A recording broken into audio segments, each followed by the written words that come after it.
2. Self-righteousness. Some years ago, I had as neighbours a young couple with serious problems. The wife was thoroughly irresponsible. She had a lovely home, 3 fine children, and a faithful and devoted husband and part-time help in housework.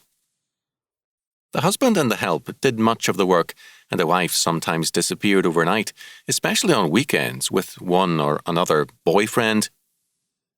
When the all-too-patient husband finally threatened court action and a divorce, the wife said in some anger, quote, "How can he do this to me, after all I've done for him?" Her attitude was that anything she did for him was a favour, and he should be grateful. Not long ago, a young man showed a similar reaction.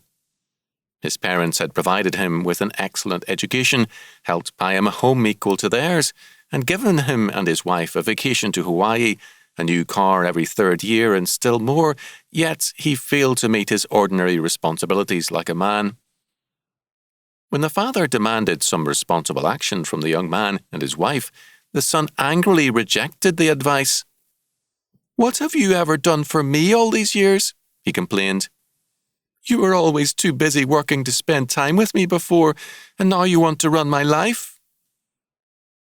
The son had been given a good, disciplined home life, an excellent education, as much time and attention as his father could afford, and more than a little money, but he could still complain. The root of this moral sickness is self-righteousness. The self-righteous man sees everything wrong with God, the world, and his family, and nothing wrong with himself.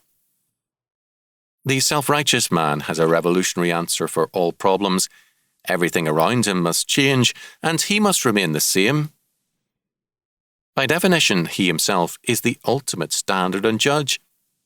The social order must be overturned, his parents despised and all authority flouted, but he insists on remaining the same. He is very pleased with his own perfection. They are wrong, seriously and viciously wrong, these men who tell us that these revolutionists, old and young, in politics or in our schools, are fine young idealists. They are rather self-righteous fools, dedicated to the proposition that all evil is in the world around them and all righteousness is in themselves.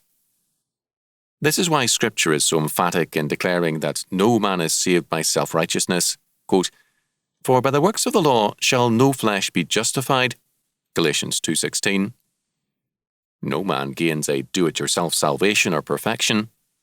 Salvation is the work of God in man, God's righteousness, not man's self-made righteousness. The saved man seeks to conform himself to the word and will of God. The self-righteous man seeks to conform God and the world to his word and will.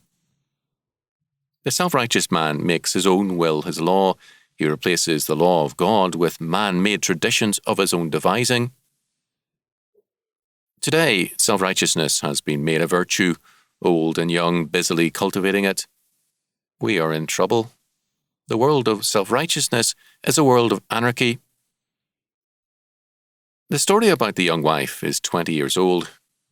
Some, but not too many, sided with her then. The story of the young man comes from last year. Most people sided with the son. After all, they said, the son is not a criminal, and the father should be grateful. Who else is he going to leave his money to? Solomon described these people long ago, quote, "There is a generation that are pure in their own eyes, and yet is not washed from their filthiness."